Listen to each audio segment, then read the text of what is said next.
Oh, yes, we're working on a weekend like usual. Esports Xtra, episode 10, right here on BNC. This is the show that talks traditional sports, esports, gaming, entertainment, and culture. Let everybody here see this sports, Matt, NFL, NBA, 2K. Look, good to be back here on a weekend right here, working on a weekend on BNC throughout the country, also on BNC Go as well.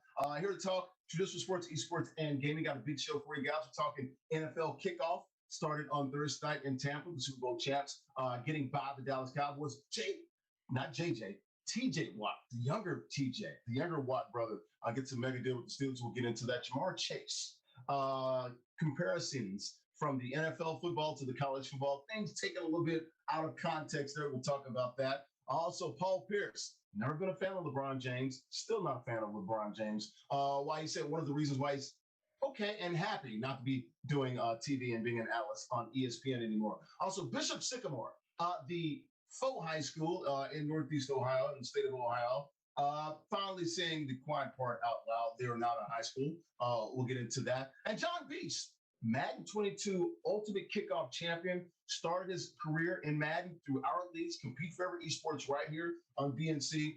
He's the top Madden player in the world right now. We'll show you some video and we'll talk to him on the phone. We'll get his thoughts after winning the big Ultimate Kickoff the day before the NFL season opener on Wednesday. All right, let's go ahead and bring in all of our cohorts today. The co-host today got Brandon Bell, former Bengals linebacker, Antonio Williams, former Phoenix Sun scout, Durham Morrell, former current TV sportscaster as well. BB, what's up, man? Where you at?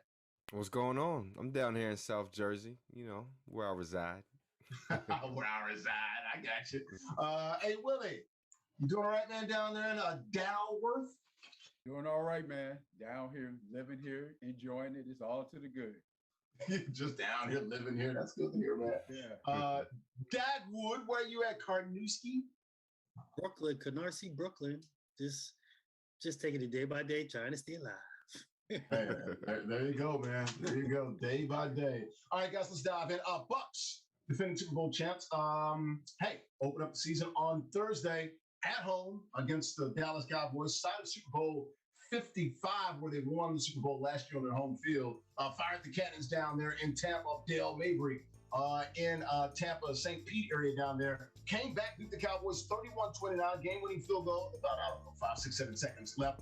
Tom Brady threw for 384 TDs. Dak Prescott 403 through the air, 403 yards, 3 touchdowns. Cowboys had the lead, kicked the field goal with about around a little less than 2 minutes, right? I think it was a little less than 2 minutes, but it was the Bucks getting the win there. Brandon Bill, your thoughts here? Tampa Bay going to be scary good. You got Godwin. Mike Evans didn't even hardly play. He played, but didn't have great numbers. Fournette didn't have great numbers. Brady played well. This Tampa team looks really good. All 22 starters returning. How good will the Bucks be this year? Yeah, man, it was a great kickoff to the NFL season, 22. And the Bucks look really good. The Cowboys look good too. Mm-hmm. I would just say neither team wants the quarterback dropping back 50+ times, though. That's a lot, especially for Dak coming off his shoulder. Tom's getting up there. Both teams want to run the ball a lot better than they did today, but it's a good start. Yeah, you look at it, man. I mean, what did they say, Brandon? It's a passing league. I mean, that was evident on Thursdays. We head into the weekend here, Sunday as well, with the NFL games kicking off. Antonio, what was your thoughts here? Cowboys, you down there in Dallas. What's the talk like down there in Dallas, and how do you think they acquitted themselves on national TV? I thought Dallas looked really good. The defense, a little bit better than I thought. I think people are happy. Anything that gives Dallas and Dallas fans energy, they'll take it. I mean, they, for a fan base that hasn't had a lot of success in the last quarter century or so, they try to front like they're not into moral victories, but I think this is a moral victory for them. But as Brandon said, if you're looking at the Cowboys, I think one of the things that you have to take into account is we talk a lot about the offensive line and what was going on with respect to Dak. We talk about that. But we don't talk about how that affects Zeke. And you see how they run the ball. They're really going to have to diversify their plan, do some other things as well. That offensive line really has to block better, live up to that reputation, whatever it is, to make sure that they can diversify and give Zeke some shots as well to be able to really be a good team and a balanced team moving forward, like Brandon said. The boys were without Zach Martin due to COVID, so he wasn't back. Probably one of the better guards, if not the best guard, definitely top 2 or 3 in the NFL. Zeke didn't really get going. You can tell the Bucks defensive line, that run defense, they showed why they're one of the best run defense. I think they were the top run defense last year. Not a lot of running in this game. Derwin, your thoughts on the Cowboys? In my opinion, I think Dallas outplayed Tampa. Kicked a lot of field goals early, which if those were touchdowns, they would have had a bigger lead. And then Greg the Leg Zerline missed 2 field goals as well. Dallas should have won this game. Is that a mistake? I don't know about should have won the game. They did a lot that they could have possibly won the game. But first thing I want to say is I've always felt like Dak Prescott I always thought that he was not a top tier quarterback. I thought he was a good quarterback. Didn't think that he deserved the $40 million, whatever he was asking for. But after watching this game, he played like a top tier quarterback.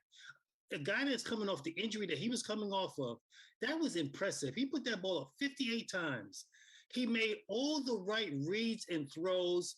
They weren't trying to really attack the middle of that defense, that front seven. They were going on the outside against those corners when they were one-on-one coverage. It seemed like every time he dropped back, he made the right throw to his guys, his playmakers, and he played a tremendous game. Now, I don't want to overreact for week 1, but if he could bottle that and they could play like that, I think eventually when Zach Martin comes back, he's one of the top right guards in the game. I think the running game will get going. Now, you got to be alarmed that the defense gave up a lot of points, but that's Tom Brady. I mean, if you're Jerry Jones, you got to feel, if you're Jerry Jones, you got to feel really optimistic about how your boys played.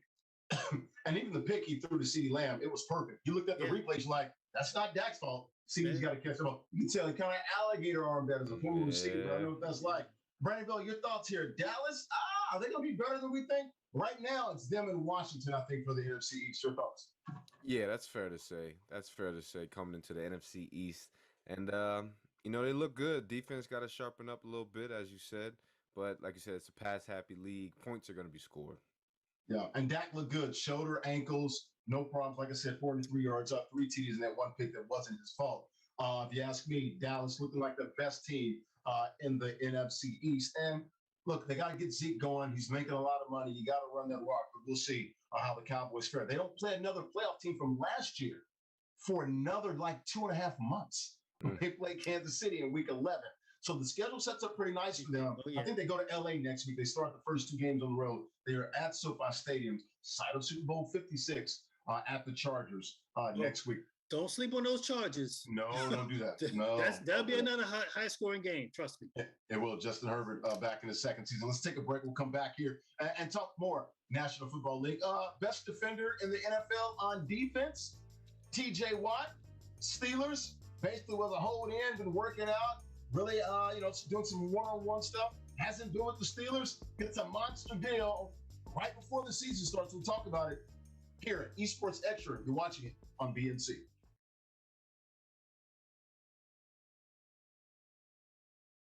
Back here for Esports Xtra, episode 10, the show that talks traditional sports, esports, gaming, entertainment, and culture. Larry Ridley here.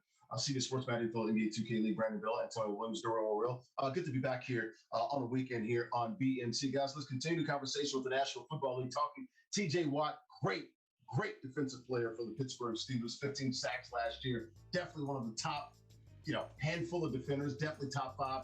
Whatever position you want to say as far as guys on defense. Gets a record-setting monster deal, 4 years, $112 million, $80 million guaranteed. The AAV, annual average value, $28 million per year. That's what sets the record right there, because Bosa had a 5-year, $135 million a year deal. He's at $27 million per year with the AAV. So that's why you get the record-setting deal for a defender. This is the largest contract, I guess you can say. It's the biggest contract for a defensive player in NFL history. You can't say that because of the annual value there. Brandon Bill, your thoughts here. You played defensive linebacker in that division, that black and blue division, AFC North there with the Bengals. How good is TJ Watt? Oh, man, he's a great player. As you say, he was in the contentions for Defensive Player of the Year. And, people are going to say what they want about the numbers, how much he was paid. Look, it happens all the time. A guy has to break the mold, and then it's going to keep rising after that. So, but I think he deserves it. Like you said, the numbers don't lie. He's a major impact on that defense, and he deserves it. Been very consistent too, Brandon. 13 and a half, 14, 15 sacks, the last 3 years. When you were in Cincinnati in that division, I know you probably didn't see a lot of the Steelers defense, but what's sort of his MO? What's his, personality? How's he viewed throughout the NFL? What did you see as a fellow linebacker?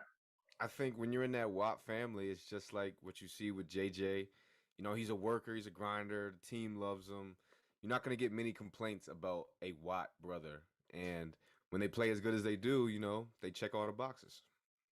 Wisconsin went down to Penn State last week, so they did lose. And took them down.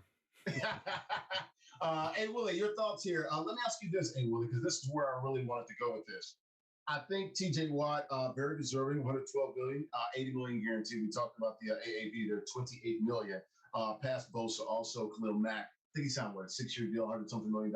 I think he's at 23.5, $24 million. So definitely T.J. Watt now on the map. Definitely past his brother, J.J. I think he got 6 years, about $100 million, about 6, 7, 8 years ago. I think 2014, so 7 years ago. Is T.J. Watt the best defender in the NFL? I say no. It's Aaron Donald, and it's not even close. What say you? I think I'm inclined to agree with you on Aaron Donald. That's to take nothing away from T.J. Watt. But a couple things I want to say about this deal. Number one, I'll be interested to see what this deal looks like, Dak's deal as well, once the new TV contract comes in and how that impacts the cap. So I'm going to be very interested to see what these deals look like once. Well, cap's going to go up. It went down this year to like about 180, 182. It's going to go back up close to 200 again. So it's going up. Exactly. So it's going to be interesting to see what these deals look like, and what Brandon said, what the next crop of defenders that are dominant when they sign their big deals or offensive players, will they eclipse these deals that we currently have now? Will these deals be looked at as bargains in value, relatively speaking? And the second thing is, Brandon knows this as well as a player. Oftentimes, players don't like the pocket hustle, get in the business of other players talking about contracts and things of that nature. Ben Roethlisberger came out and was very, very supportive of T.J. Watt, and I have no issue with that. Cam Hayward as well. Absolutely. Right. The other thing with T.J. Watt is he elected not to work out with the team until this deal was done. That's a whole in. There was not a lot of criticism, not a lot of negative things said about that. I don't have an issue with that. My issue comes in when other players handle it that way, and how people say that they're selfish. So, like the way that he handled it, understand the way that he handled it. I understand that completely. Worked in this thing, I understand it. But the coverage and how it was portrayed was certainly different. It was MIA. The dude was a hold-in. That's what he did. Worked out on his own. Set this up. They've been going back and forth. Go ahead, Brandon. A certain guy did that a few years ago on the Steelers, and as we know, that didn't end too well for him. And the Steelers are one of those organizations where they typically do not hand out these type of guarantees. Exactly. Yeah. So this breaks the mold on a few different levels. Absolutely. Derwin, your thoughts here. T.J. Watt, first of all, is he the best defensive player in the NFL? Pro at his position, but he's not. No, Aaron Donald is pretty much unblockable. Even with two guys, he's a headache. And, TJ plays a totally different position. He comes off the edge. He's really outside linebacker in a 3-4. So it's just different. But the young man, he deserved this money. The Steelers couldn't afford to lose him. They already lost Dupree. He's their premier pass rusher. He's a Watt. And, with the Watts, they just do all the things right. They're in the community. You're not going to worry about these guys off the field. So when you got a stand-up guy like this, you want to work with him and you want to get him signed, period. Yeah, good point. Like I said, 15 sacks last year, all pro, very consistent the last 3 years. Players love him. I know, what's his name? Joe Hayden talked about how great he is. You're right, Brandon. It was weird. Like everybody on the Steelers was like, hey, man, he deserves his money, blah, blah, blah. It's great. He can work out on his own. He doesn't need to be here in training camp. But look, Mike Tomlin said it was going to get done. He expected him to play this week in week 1, and he's going to be there. Who do they open up against? I believe at Buffalo, right? That should be a really good game. Should be a good game. Rematch, good stuff. From playoffs. Good stuff. No. Steelers got beat by the Browns. Buffalo beat the Colts. So, yeah. But I think they played during the season, I think. So, yeah. So last year, Buffalo got them. Yeah. All right, let's go ahead and take a break. We'll come back and talk more Esports Extra here. We're talking the NFL. Jamar Chase, rookie wide receiver from LSU, really good player, man. Got great hands, great athleticism. He tells us the difference between the NFL and college. This is different. He's got a point, though, but it's just the way he said it that made him look a little different. Made a different, it shined a different light on him. We'll talk about that. The top 5 pick in the 2021 NFL draft. We'll have for you right here, Esports Extra on BNC.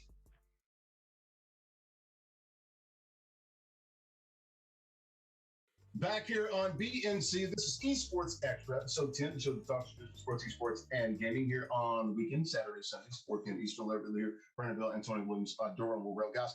Let's keep the conversation. First 2 topics, NFL. Hey, let's kick off weekend. We're going to keep it in the National Football League. Jamar Chase, you probably know the name. Wide receiver went to LSU, won the national championship with Joe Burrow. Back with the Bengals, number 5, I believe, overall pick back in the 2021 NFL draft this past season here. He talked about the NFL, the difference between the NFL. Someone asked him, what's the difference? And he said, look, the ball is bigger in the NFL. It's harder to catch. In college, you got the white rings around the ball. It's easier to track. He's had a lot of drops. I believe he had 4 or 5 drops in the preseason. I want to say consecutive too, if I'm not mistaken there. But case in point, he has had the dropsies in the NFL in preseason and in practice. So there was some concern there. Like he said, look, that's not what I said, to ask a question about what's the difference between college and the NFL. Not like he was sort of complaining like, oh, I can't catch. And this is the reason why I can't catch, because the ball is brown, it's bigger, and it's heavier, and I can't track it. Brandon Bill, your thoughts here when you look at the difference, because you're the only one that's actually caught a ball in college and pro. I only caught the college ball, not the pro ball. Did you understand where Jamar was coming from? I did. I think it was taken a little bit out of context. Yeah, I obviously everyone understands it now. I do hate the media, know the way they try to spin it, which that's what they're going to do. You're part of the media now, Brandon Bell. That's what they're going to do. I get it. But on the other end, I mean, it doesn't bode well for this kid, Not off to the greatest start in his career, but I am rooting for him. Hope he can shake all this nonsense, focusing on the ball. And to me, I mean, I get the stripes part. Now, I wasn't a receiver, so I didn't catch as many footballs as he did. But to me, the bigger the ball, the more surface area, it was kind of, I'm not going to say it was easier, but I didn't see much of a change. But I honestly just hope he can get things together, rooting for the Bengals. And I think he's still a special player, and hope he can just live up to it. Houday, what's the thoughts and the feelings around Cincinnati with Jamar Chase? He's going to be a pretty good weapon for Joe Burrow? Yeah. What do they think about him? In-house, those guys in the offense are feeling fired up. They got Burrow back. They got T. Higgins, Boyd, now Chase. They got weapons. Yeah. Okay. Oh, good stuff. Hey, Willie, your thoughts here, man, when you heard it, man. Big brown ball, no circles. I got the dropsies. This is why it's crazy, the story. I'm like, it's one of those deals where it's like, how you play the old game where everyone would say, you have a conversation and it goes down the line. And by the time it gets to the last person, it's like, what? What in the heck was that? That's not what we talked about. That's what this reminds me of a little bit. Things just taken way out of context here. It does. And it's a couple of things that work here for me. The first one is the media wants it both ways. You get mad when a guy gives Hey, Willie, you part of the media too. Right. Why y'all keep saying they and them? The media, well, we got to ride for the players too. The media gets mad when guys give cliche answers, but then when they take you behind the curtain, they use it against guys as well. So that's true. So that's the first thing that stood out to me. And the second thing is, I think we are certainly in the culture of overreaction. There are 2 great San Francisco receivers that early in their career had a case of the dropsies. One was Jerry Rice, Terrell Owens. So people just overreact to these things, especially now you have all these angles. You got Twitter, you got Instagram, you got all this stuff that you can post it on, and it gives people opportunities to overreact. And the third thing, I'm going to say this as a high school football player, but as a point guard as well, I'm going to say this. when you go to different gyms and you play with different balls, there is a difference. There's a difference. There's a difference, even if they're from the same manufacturer. So sometimes the ball feels different, and sometimes that has an impact on your game. That's why it's called home field advantage or home court advantage or home ice. There's a difference there. Here's his quote. He said, the ball is different because it's bigger. It doesn't have the white stripes on the side, so you can't see the ball coming from the tip point. So you actually have to look for the strings on the ball at the top, which is hard to see because the whole ball is brown and you have the 6 strings that are white. That's why, I mean, when you read it, it's like, he's giving you an education. He's not making an excuse, but when you read it, it's like, it does make you laugh. Truly. He's a kid, man. He's a kid.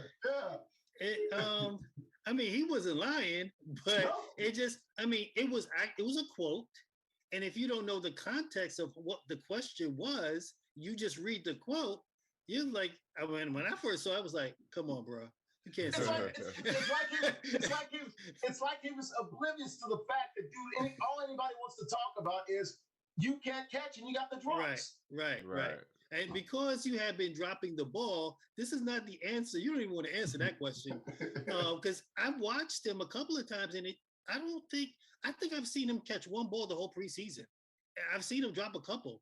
I think he'll last four. I think he'll be fine. Sure. Hopefully, he's got a really good young quarterback. His quarterback's going to lean on him. He's not going to shy away from him. They brought him in there for a reason. I think eventually he'll be fine. He's just going through the case of the drops right now.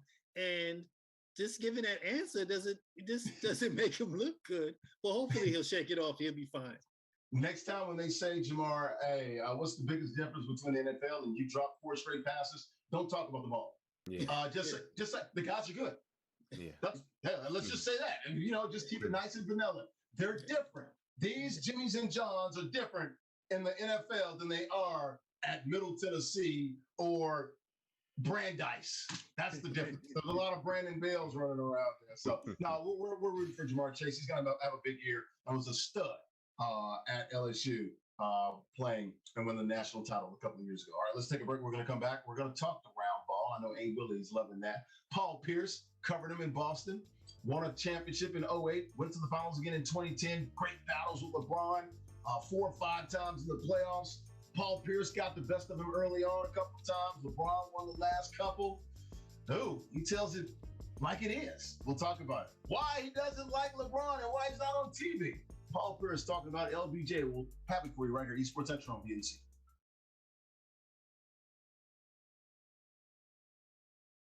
We're working here on a weekend here on BNC Black News Channel. This is Esports Xtra, episode 10, the show that talks traditional sports, esports, and also culture and entertainment. Larry Lives, Sports, NFL, NBA 2K. They got Brandon Bell, Durham Worrell, A. Willie here.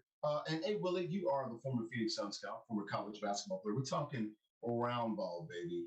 NBA. Paul Pierce said he didn't like talking about LeBron James. And that's one of the reasons why he's sort of happy that he's not at ESPN. He said it wasn't a great fit. And to be honest with you, I'm kind of good because all he did was talk about LeBron anyway, and you have to talk about him all the time. So it wasn't a great fit. There's a lot of other stuff going on in the NBA to talk about. Paul Pierce is telling the absolute truth here. Look, a lot of people are going to call Paul Pierce a hater and things of that nature, and I can definitely see that. But watching him and covering him for 6 years, KG and those guys, remember P, allegedly throwing up gang signs, they don't like LeBron James. Hell, they don't like their own teammate Ray Allen when he left them and joined the Miami Heat. So this is true. This is real. This is raw emotion. And Willie, I'm all for it. I ain't got no problem with Paul Pierce saying the quiet part out loud, which is what we all know. I love it when people do that. Hey, Willie, your thoughts? It's great. It's good to see. It's interesting. And again, for me, being a California dude, this hits me. But what it speaks to when you watch this is that, as you said, there was real funk between them, right? Now, the other thing that it speaks to as well is Paul Pierce, Kobe Bryant, Dirk Nowitzki, KG, that group of players were straddling 2 different generations. They were part of the old school at the end of the old school where guys didn't work out together and all of those things. They were part of that where it was really, really competitive. They were part of the physical era.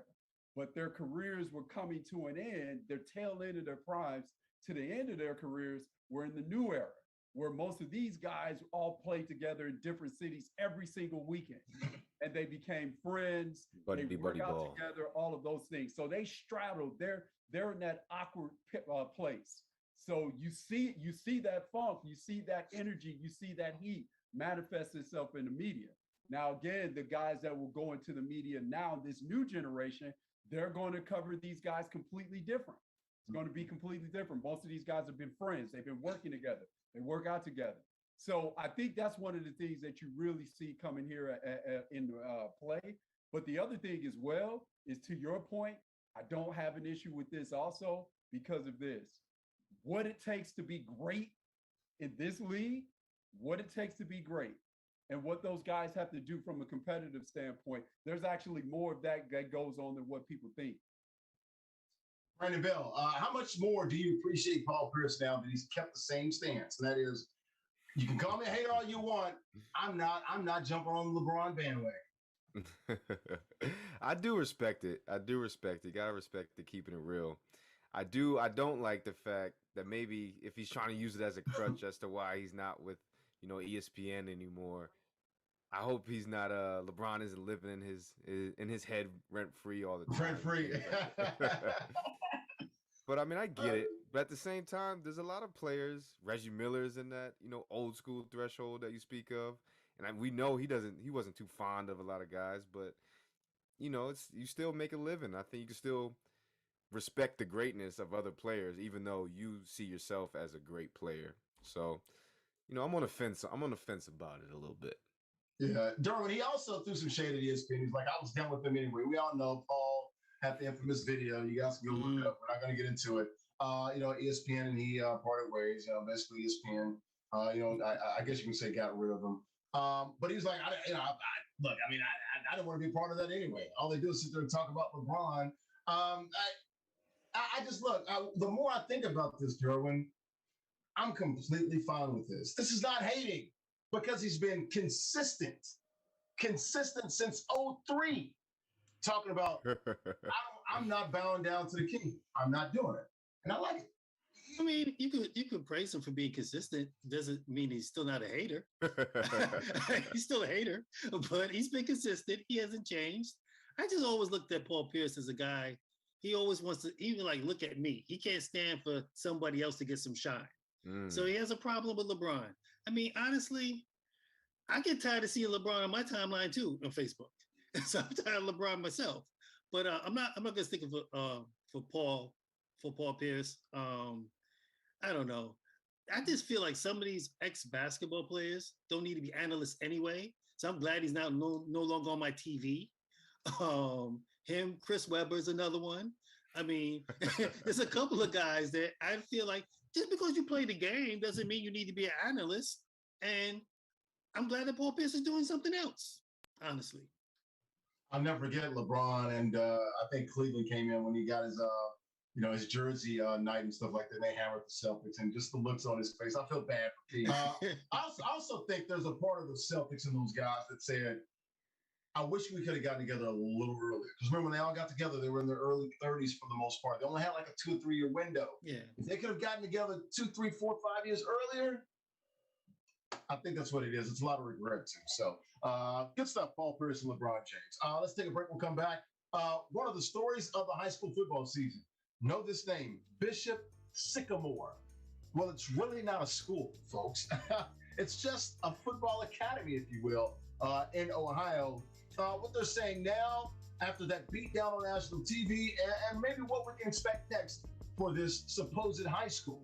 We'll have it for you right here on BNC. This is Esports Xtra.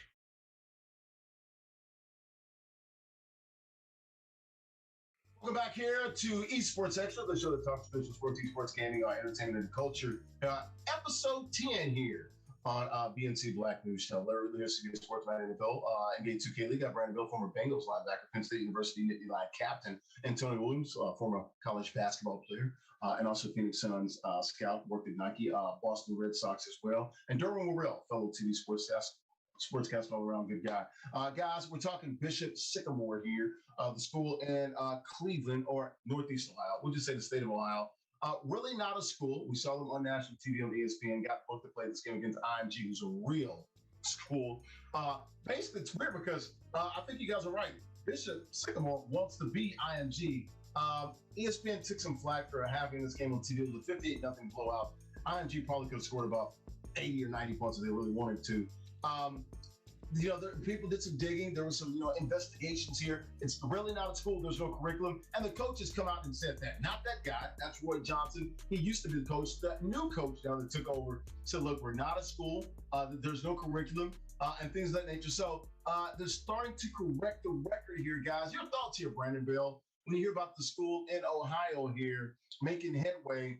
I guess they had no problem. I guess they had no choice but to sort of tell the truth and back down. You have the governor looking into this, the Ohio State High School Athletic Association. Yeah, they had no choice but to say, we're not a school. Of course they can't lie about this. There's no physical school. There's no damn curriculum. They just want to play football. They are a football academy. Just say it. That's fine. Yeah, that is fine. But I think it's more so, I look at those Ohio, sports department, and how did it even get this far, to be on ESPN, nationally televised high school game. But that's for another story. Like you said, they're catching slack. And I think a lot of things have also come to light. They're not a bunch of grown men, playing with kids. They're just young kids trying to find an opportunity to play at the next level, which I can't knock. But it is a wild story when you just think about it. This has been a crazy few years, honestly, in the world, and this just adds to it. And I don't know. Hopefully, we can. Maybe they will become legit. I'm not sure. Too legit to quit. Yeah, we'll see. We'll see, man. Hey, Will, it is good to see that, when you talk to some of the former players, it's not like they got a bunch of 25-year-olds out there trying to play high school football against 17, 18, 16-year-olds and stuff like that. And there are guys that are trying to be recruited, just like an IMG. It's like a charter school or, some sort of prep school or something of that nature. Look, just, don't say that you're, school that have a physical address. It is a post-grad football academy. That's what it is. Just leave it at that and try to feed kids scholarships. And maybe you can become a sort of small example, similar to IMG down in Florida. What you say, get kids scholarships. That's what it's supposed to be about. And when you coach young kids, I say this all the time. I respect people that coach kids, but if you coach kids, you got to be in it for the development of kids. That's what you got to be in it for, because the vast majority of people that play these sports aren't going to be Brandon Bell or be in the NFL. They're not doing that. If you get somebody to pay for college, that's winning the lottery. Because that is a win. That's 98% of high school athletes don't play college on any level. So with that being said, respect people giving up their time being with young people, but you got to know what the hell you're doing when you're dealing with young kids, because literally their lives are in the palms of your hands. So with that being said, I do have an issue with that. The fact that you have people that, quite frankly, don't know what they're doing and don't care, and you're dealing with the futures of these kids, and I have an issue with that. Yeah. Brandon, not Brandon, Darwin, Dagwood here. One of the problems I had too was the coach, man, lying, stealing money, getting hotels, not paying bills and things of that nature. That's when it really got ugly. When you look at the inner workings of what they were doing there at Bishop Sycamore. I had a problem with that and Roy Johnson. I'm glad he's not the coach there, because now you are not doing right by the kids. You're doing the kids a disservice, Darwin. Well, Roy Johnson, he was the second coach. He had an open warrant. The coach that actually coached the game like this is Tyron Jackson, was the head coach, but the coach prior to him had an open warrant. So there's just a lot of shakiness going on. And, you talk about, they really talk about when you're dealing with kids, you want to do the right things as adults in front of these kids. Show them the right way to do things. I hope it's not a death sentence for these guys, they use the NCAA term or, like SMU back in the 80s or something like that. Hopefully they can learn from this. Right now they haven't played any games, but look, you look at their schedule. They're supposed to play some of the top programs in the country. Now no one wants to play them because we all know the story. But hopefully, they can sort of, circle the wagons and get back to playing football and just do what they're supposed to be, which is, sort of, develop these kids, play some games, and maybe one day you will get a curriculum. Maybe one day you will get a building. Maybe you'll get some land and you'll get, a whole institution, and you'll be, sort of in the good graces of the state, and and be, do the right thing. So we'll see about Bishop Sycamore. All right, let's come back. We'll take a quick break. We're going to come back and talk more esports here.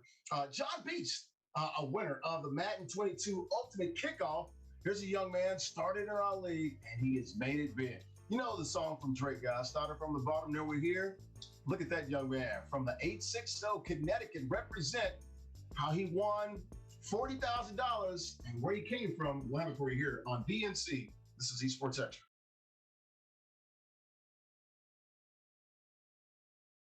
What's going on, good people working here on the weekend? This is Esports Xtra, the show that talks traditional sports, esports, gaming, entertainment, and culture.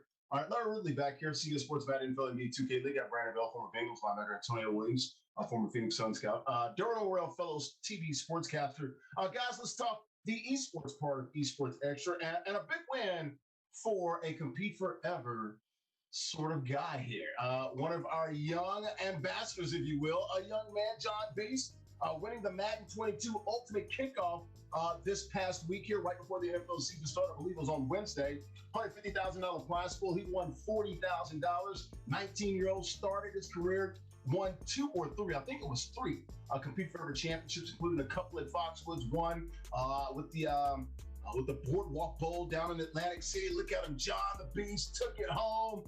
One of the top Madden players in the world. Let's go ahead and bring him in now. Let's go to the phones now and talk to the young man that represents CT better than anybody we know.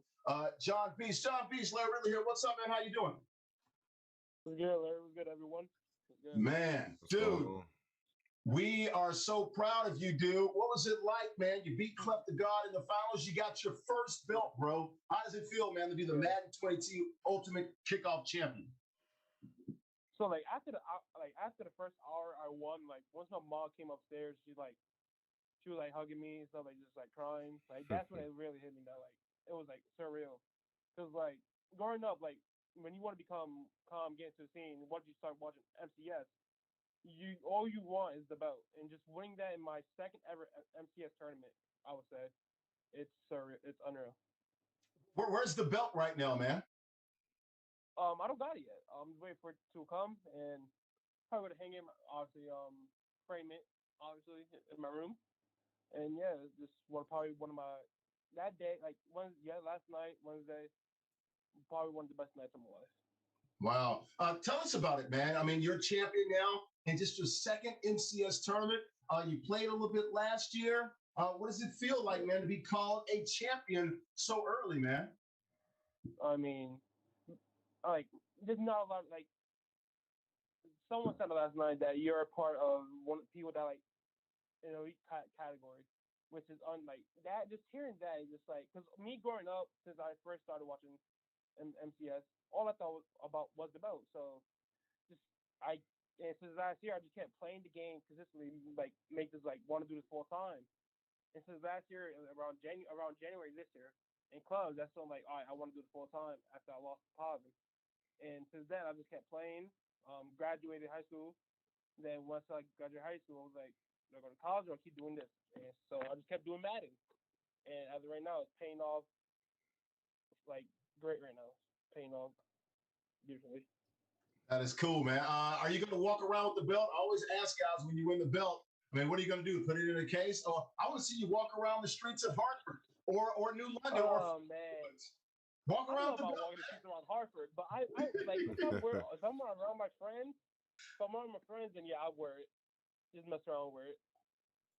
What are you going to do with the money? $40,000, bro.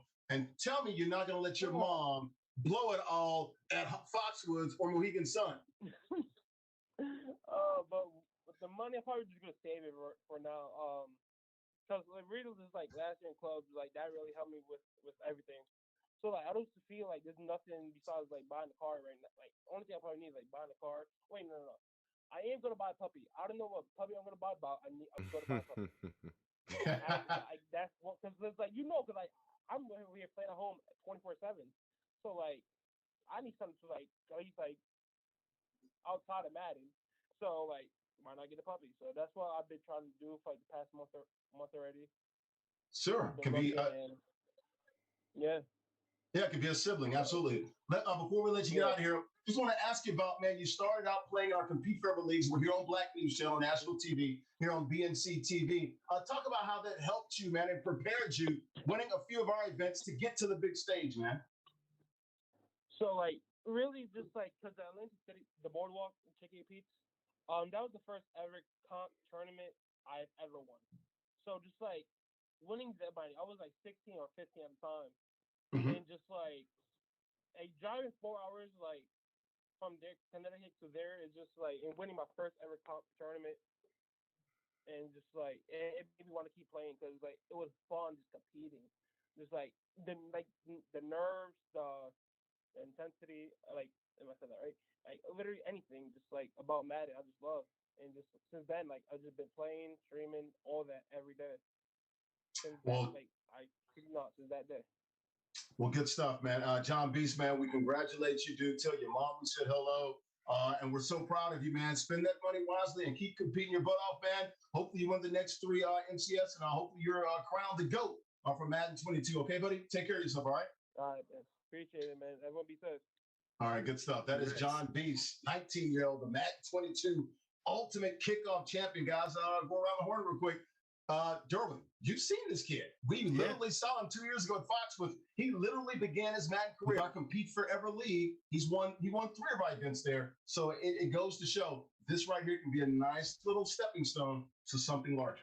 That's incredible. We saw him, T. Davis, play in our tournament. T. Davis now does, he's an analyst for Madden now.